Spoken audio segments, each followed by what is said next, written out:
Hello everyone and welcome back to my channel. Today I thought I would do a video on a post I've done before, but a long time ago, and that is my biggest mistakes as a pre-BA student. I of course made plenty of mistakes during my undergrad, but these are the ones that I thought that I could share with others and maybe help them when they're earlier in their pre-PA journey, because they're things that I wish people would have told me or warned me about. So I got really lucky. I decided on the PA route really early on in undergrad. It was actually my first semester, the end of my first semester. So I was able to kind of get a better idea of what I needed in the future and prepare ahead of time. Because I know a lot of people choose like their junior, senior year, and they feel like they're behind. My recommendation for you is that even if you are early on in this career and you don't really know if you want to go PA or MD or nursing or whatever, if you're sure that you want to go into healthcare, or pretty sure, I would start getting patient care hours immediately, no matter what profession you're thinking about going into.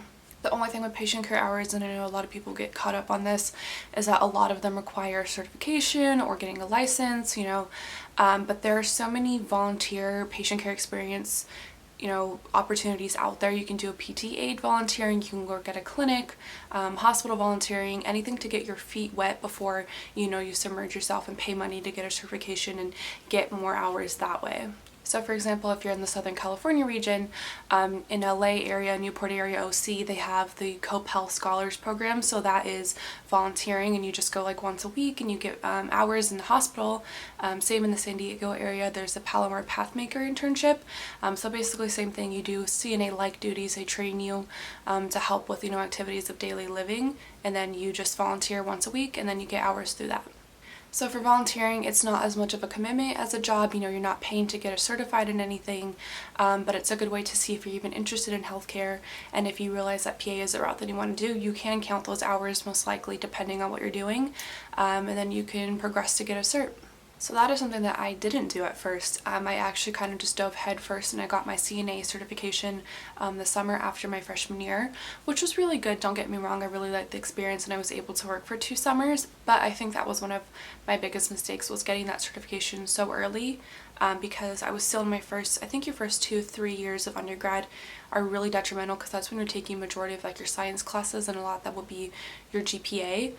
So I did my CNA cert and I got it, but I wasn't able to work much because I wanted to focus on GPA, so I only worked the summers.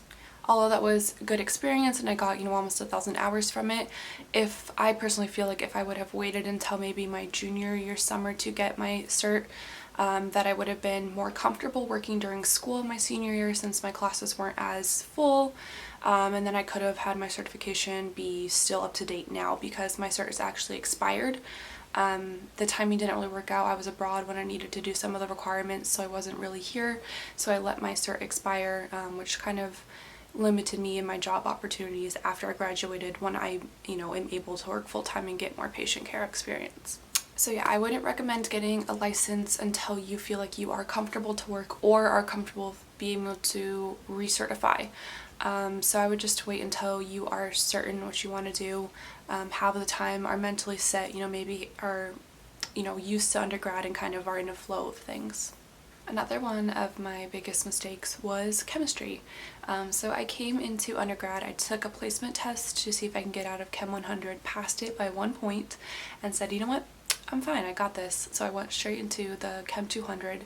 And that was such a huge mistake because I just wasn't prepared. I didn't really do that well in high school chemistry, but I thought I knew enough to get me by, and I thought if I don't take Chem 200, I'm going to be behind, and I'm not going to, graduate on time. I'm going to be behind on all my prerequisites, and I'm not going to be able to apply to PA school, and I just kept thinking there was this timeline that I was supposed to follow, and then that was supposed to be part of it, was just skipping Chem 100 and going straight to 200.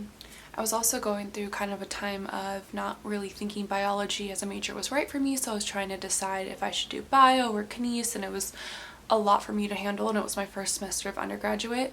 So I think that that is something I really advise to people who are going into undergraduate now or in their first couple semesters, is that these classes are such detrimental to your GPA and to your prerequisite courses. And so I would just say you know, if you are unsure about taking like a level, you know, like 100 class to get comfortable with the subject, I would say take it, because that will help you and set you up to do better in those classes that will count towards your prereq grades and will be, you know, prereqs for PA school. Another thing I didn't do really was reach out for help. You know, it was my first semester. I didn't know what was available to me. I didn't know of, you know, SI or additional tutoring or like even, you know, free or paid tutoring. I just wasn't aware of what was available to me, and I kind of was like, oh, I didn't need to study that much in high school. Like, why do I need to do that now?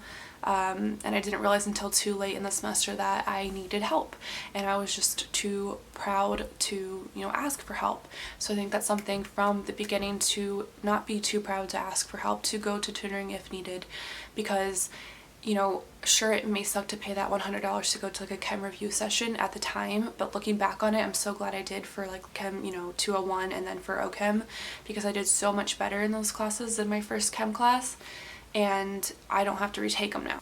So if you're struggling, do not be afraid to reach out for help. And if you need to take a beginner course before you take the, you know, more advanced course, do it.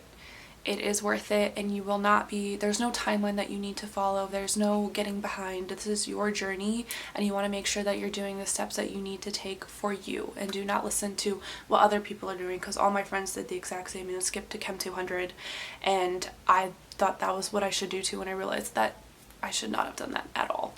Another thing that I see people asking about all the time is shadowing hours. I see on like PA forums and stuff, people ask, well, when should I start getting shadowing hours? And this is something I didn't do either. I didn't get shadowing hours until like my senior year of college. So I didn't even have exposure really to the profession just from talking to PAs from our pre-PA club. But if you can start shadowing the instant you think you're even remotely interested in going PA, whether it's you're shadowing a PA, an MD, an NP, whatever, start doing it early. Only will you get exposure to see like what path is right for you, but you also get connections with PAs, and if you build them throughout your 4 years, 5 years of undergraduate, then at the end of that you have made a strong connection with the PA. They've known you for a long time, they'll know your dedication to the profession, and that may even be a possible letter of rec. Also, if you're still not really comfortable with getting a job or working, you know, patient care experience during your undergraduate, this is a great, you know, less commitment, still getting towards your goals type of deal. You know, usually shadowing can be from a couple hours to maybe a full day, but it's not like you're consistently going unless you set that up. It's not like a job where you have to be there. So it's less of a commitment, you know, at least time-wise throughout your semester, and you can just sprinkle it in on some weekends or some days you don't have classes, but it's still such a good experience, and a lot of more schools are requiring shadowing hours, and a lot, you know, obviously it's very important to know what a PA does, because you can read about it on forums, but you don't really know what a PA does until you're actually physically there with one and talking to them about it. I think another thing, I mean, it's not a huge mistake, but it's something I wish I can kind of go back and change my mindset on, is from early on I was kind of set on a couple schools, so I kind of structured my whole like class load and everything around those few schools. And then now that I've graduated, I kind of realized that I don't have the classes to apply to some schools that I am interested in. So I kind of shot myself in the foot by focusing on just a few schools versus branching out in the beginning and like looking at a bunch of schools. So now I'm limited in applying, which is okay because they're still my top schools and I really like those programs. But if I did want to branch out and apply to have people apply to 15 plus schools, I can't because I don't have those classes. I've already decided, you know, just to apply to the few schools that I prepared for now, and then if I don't get in, to take more classes at a community college and get more hours and take the GRE to be able to apply to those other schools. But as of now, my top schools only require the things that I have already prepared for, and I'm crossing my fingers I don't want to go through this again. But yeah, those are my top like mistakes. I mean, they're not mistakes, but there's something that I wish I would have done differently, maybe, you know, would have probably helped my path out a little bit. But I'm happy, I'm proud of where I am today, so it's not like thinking back on this like, oh gosh, I wish I would have done all this differently. But it's just, if I could, you know, at least relay my experiences to somebody who's starting this out, then maybe it could be helpful. But yeah, I hope you guys all have a great day and a great weekend or whenever it is. And yeah, thanks for watching. Bye.